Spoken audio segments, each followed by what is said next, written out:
Hey everyone, North Central here. Thanks for tuning in.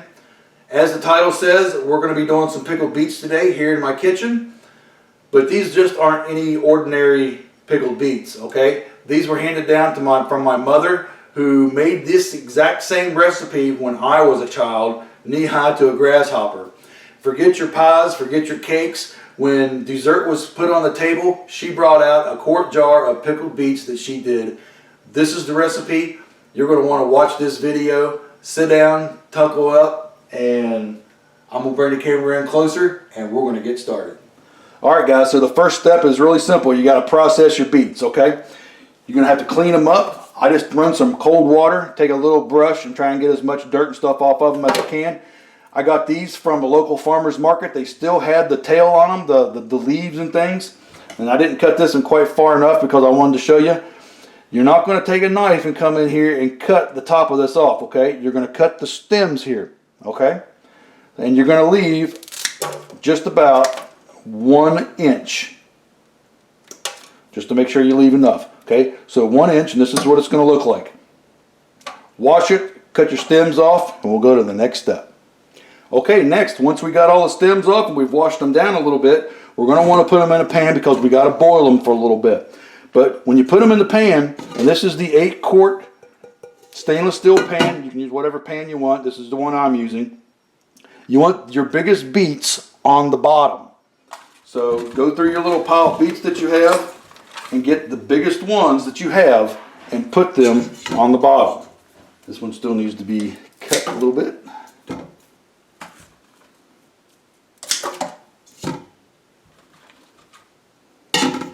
What it does is the beets on the bottom, as it boils, okay, it's hotter down at the bottom than it is at the top, and these will cook more thoroughly.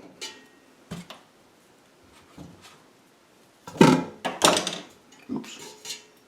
Down there.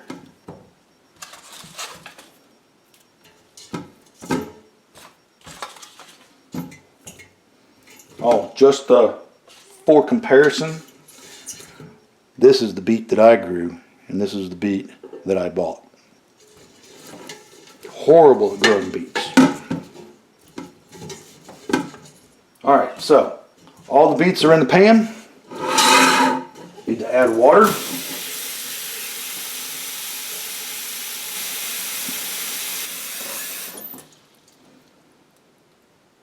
And now we're ready to go to the stove. Alright, so obviously we're at the stove. I need to turn it on, and I'm going to put this on to the fast boil setting. Put it down to about 8. And what that's going to do is turn all the burners on this great big large circle on, and we're going to really bring these things to a boil. Alright, so while we're waiting for the beets to cook for a little while, go ahead and get some ingredients together. What you're going to need as far as ingredients go: 2 cups of water, 2 cups of granulated white sugar, 2 cups of apple cider vinegar, a tablespoon of cinnamon, and I'm just going to put all of my spices in one little container here. This is a ½ tablespoon, so I need 2 little scoops of cinnamon. And it's okay if you get a little more or a little less. You're really not going to screw this up. It's going to taste amazing anyways. So there's a tablespoon of cinnamon. Now I need a teaspoon, and I don't have an actual teaspoon, so I'm just going to grab a little bit in this. Maybe a little more than that. Of allspice. Like I said, it doesn't matter if you put more or less. You're really not going to mess it up. And about the same amount of cloves. Now this is ground. You definitely want to get ground cinnamon, allspice, and cloves. And that's it. This is now ready to go into the pan and start mixing it up. Let's go back over and check out and see what the beets are doing. Okay, well, they're steaming. I'm going to turn it down just a little bit because I really don't want them to come to a boil. I just want it to steam, okay? They're doing good. We need to let them cook for a little while. Now, the best way that I can describe this is that we're not making mashed beets, okay? So let's think about a potato. If you've ever done a potato in the microwave, you have a raw potato right out of the ground or right out of the store, right? You got to take a fork and poke holes in it, and you know how hard that is. Okay, that's kind of like a beet is right now, right out of the ground. So whenever you cook them, when a baked potato is done, you know, you take your fork in and it's real nice and easy. We don't want that. Okay, we're not making baked potatoes or mashed potatoes. So what we want to do is get it somewhere in the middle. Okay, we still want the beets nice and crisp, but we want them cooked. Best way I can describe it, you just kind of have to feel your way through it. I'll show you here in a little bit how you can check for it. But for right now, we're going to put our ingredients in this other pan here that we just made over on the other counter. Alright, so as far as ingredients that we're going to put into the pan here to make our broth, we're going to do the 2 cups of water, which I've just put in there. We're going to do 2 cups of apple cider vinegar. Pour that right in. Then we're going to do 2 cups of granulated sugar.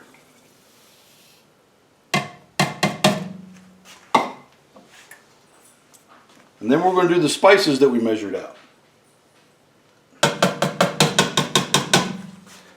And you want to bring this up to just a little bit of heat, not a whole lot. So I'm going to set mine on a lower heat at about a 2 or 3.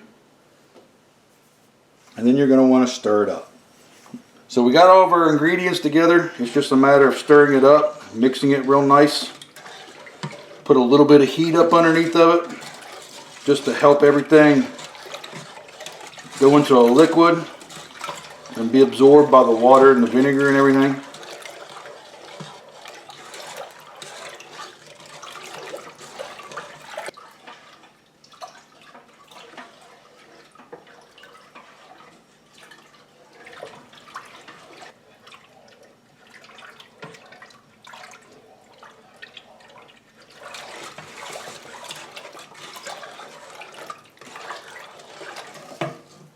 We'll continue to stir this, bring it up to a little bit of a heat where it's just barely getting some steam off of it. And then these beets, we'll go ahead and go through and I'll show you how to check those to make sure they're right. Alright, so checking these things are pretty easy. You don't want to set these things down on your countertops because they will stain your countertops. So I always put down some paper towels or some type of a plate or something with paper towels, but always paper towels. So what you want to do is you want to dig down in here a little bit. Be careful not to burn yourself in the water. It is hot. And grab yourself one of these beets. Now be careful. They are hot. They are in very hot boiling water. You're just going to take your fork and you're going to slip it right in. Now you should have to put some pressure to get this to go in there. And the only way that I can really explain it is if you have a baked potato that's not all the way done and you put your fork in there, that resistance or that hardness of that potato, okay? Now you do want some resistance. You don't want to cook it to where this is mash. So you got to be kind of precarious about it. But we're going to let these cook for just a little bit longer. It had a little bit too much resistance that I didn't like, so a little bit longer, and then we'll go to the next step. Alright, so I rechecked the beets. They checked okay. Like I said, it's kind of a preference thing. I like mine a little bit crunchy, kind of like a nice baby kosher dill pickle or something like that. You know, do them to your taste. Now it's time to get these things out of their skins, get them cut up, and get them into the pan here off to the right. And it's really simple. I went ahead and I put a little bit of cold water on them because they're really hot. And what I do is I just cut the top off here, cut the root off down at the bottom, and basically I peel these things just like a potato. Just take the skin right off real lightly.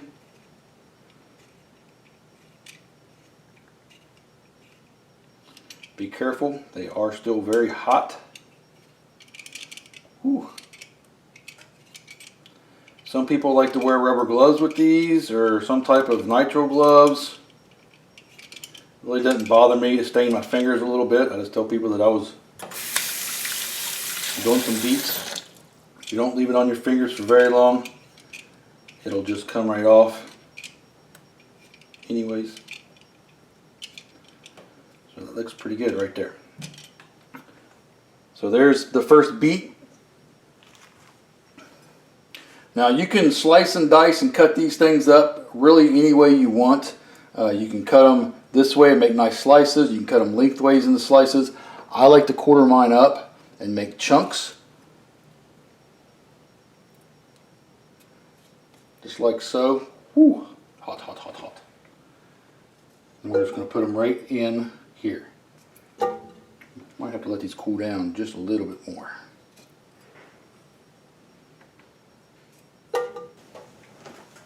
Alright, we got the beets all nice and cut up and diced. Okay. And now it's time to put our mixture of cinnamon and sugar and allspice and everything that's been over here heating up a little bit in with this and bring that up to a boil. So let's go ahead and dump it in.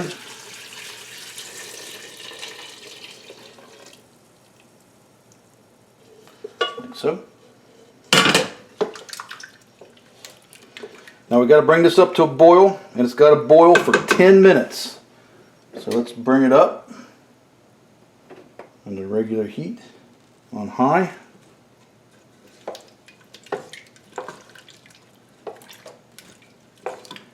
And when it starts boiling, we're going to mark it and set it for 10 minutes, and it's got to come to up to a complete boil, and then mark your time for 10 minutes, and it's got to boil for 10 minutes. So when it's almost done boiling, we'll get right back. Alright, 10 minutes later, we're going to turn it off. I'm going to scoot it over off the heat.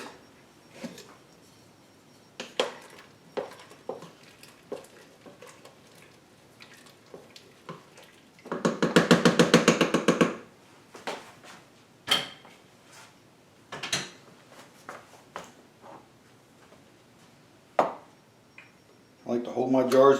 One thing you can do to save yourself a lot of trouble and a lot of headaches is grab one of these little canning funnels.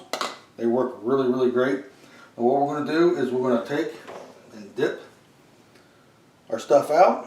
We're going to put it in the jar, and then we're going to immediately put a seal on it, and we're going to put a lid on it. So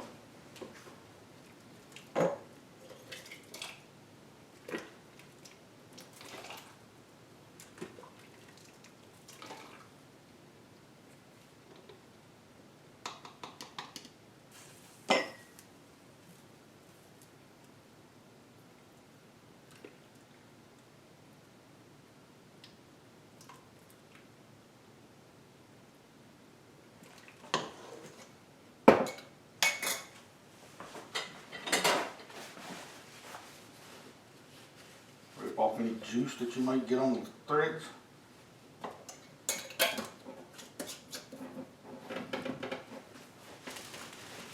Alright, so I moved it back over onto the burner. The burner's off. I just want to keep some heat up underneath of it. I want to keep everything good and nice and hot. It's really simple. Grab your funnel, grab your jar, fill up with beets and juice.